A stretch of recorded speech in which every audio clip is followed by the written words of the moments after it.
So thank you, Phil Davis, from the bottom of my heart. Now, will you let the rest of my life alone? No, I won't. Well, why not? Because you're a miserable, lonely, unhappy man. Oh, you're wacky. I'm a very happy man. Hey there, Eric. First off, congratulations on winning the 11-Second Club for December. I think your piece is awesome. My name is Dave Burgess. I'm in Vancouver right now. I'm the animation supervisor on Lego Movie 2 at Animal Logic. And I've been given the honor to do your eCritique. So I'm really excited to do it. And I guess, hey, I think you're in Toronto, right? I'm in Vancouver. We could just meet for a cup of coffee in Calgary or something and talk about it. Anyway, your piece is really beautiful. The animation is really subtle. I think it's really well realized. I think it's looking really, really great. I just have some teeny tiny little suggestions, but overall it's really, really strong work. So thank you, Phil Davis, from the bottom of my heart. Now, will you let the rest of my life alone? No, I won't. Well, why not? Because you're a miserable, lonely, unhappy man. Oh, you're wacky. I'm a very happy man.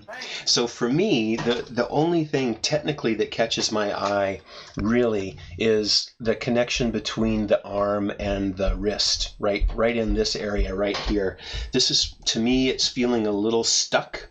It kind of feels like, see how your arm is moving up here, but this hasn't really followed it very much. I kind of feel like you could just get a little tiny bit more motion, kind of connecting those up. Right now, it sort of feels like that hand is a little bit stuck in IK, and the arm is kind of moving around it.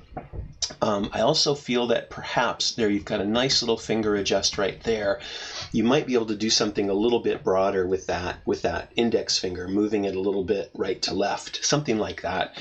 Again, just to try to give a little bit more life, a little bit more looseness to this, kind of section right down in there. Let's see. So that was the only technical thing that caught my eye. Thank you, Phil Davis.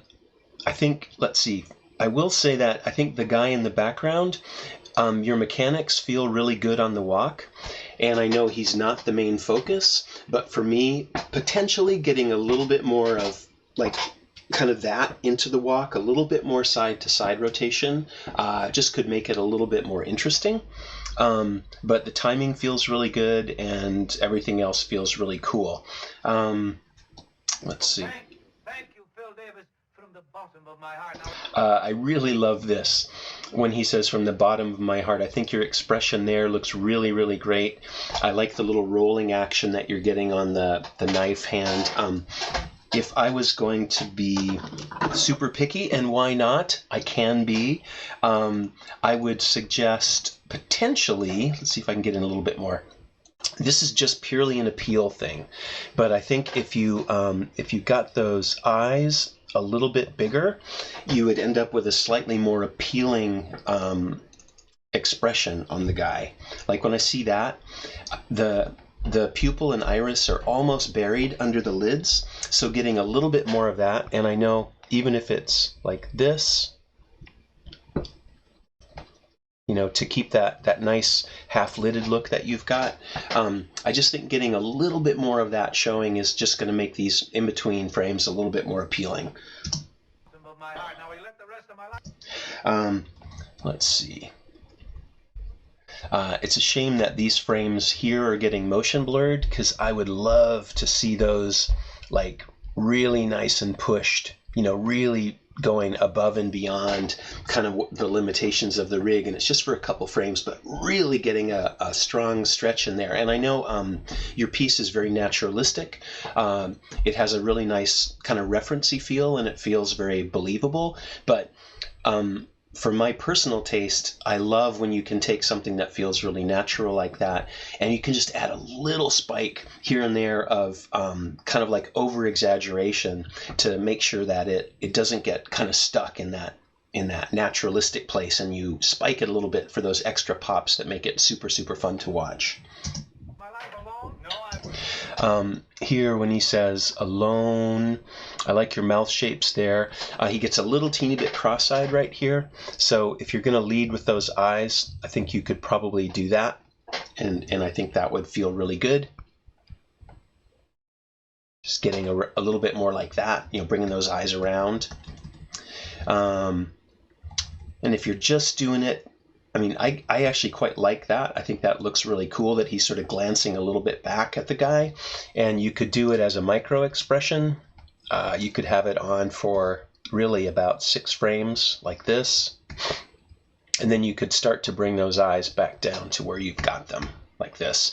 And once again, those eyes are looking a little bit small to me, so I would try to get those pupils and irises just a little bit scaled up.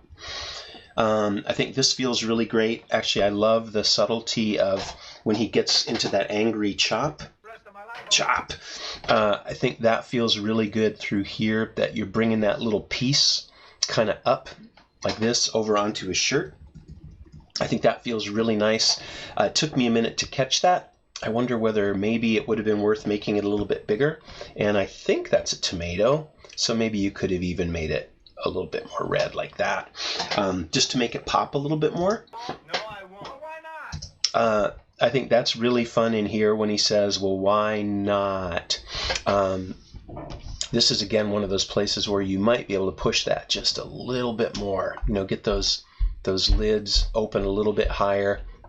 Get those brows up just a little bit more to get a nice opposing action against that strong jaw shape that you've got opening down here, because that looks really, really good. Not like that. And then you can go into this, which feels really good. Again, I would watch where those eyes are. I would probably push those over a little bit more like that. I think that just looks more appealing. Because you're a miserable, lonely, unhappy. I think this is really great. I like that, the glance back. I think your timing in here is right on. Unhappy man. And then here, this is super subtle. That little compression that he makes right here before he turns back and says, Oh, you're oh, you're wacky. wacky. And again, the mechanics here on the knife are beautiful. Really nice and natural. Nice drag on the wrist. Feels really, really good. You're wacky. And then this, I think, is a really, really nice bit of business where he brings up the other hand, looks down, and brushes off that piece of gunk or tomato splooge, whatever it was. It might be worth, again, if you imagine that the hand is brushing down, it may have been worth bringing it a little bit more down this way to follow the action of that hand, and then, you know, bringing it down like this, dunk, and then it's all done. So thank you, Phil Davis, from the bottom of my heart. Now we listen. I wonder too, I know you're kind of keeping the brows in a nice naturalistic kind of range, but there might be a couple places here too where you could just push them down a little bit lower like that, just to get a little bit more variety. You let the rest of my life alone? No, I won't. Well, why not? Because you're a miserable, lonely, unhappy man. Here, this looks really great. Would it? You know, you could push that just a little bit more like that if you wanted to get a little bit more asymmetry in that mouth as he's looking over. But again, these are all just little tiny suggestions because the piece works really, really well. Happy man. Oh, you're wacky. I'm a very happy man. I think your lip sync is all rock solid, and everything else is just little subtle things to just add a little teeny bit more appeal. So I think that's all I got, man. Again, congratulations on the win. Totally deserved. Your work is awesome. And let me know when you want to grab that coffee. Okay? Thanks, and bye for now.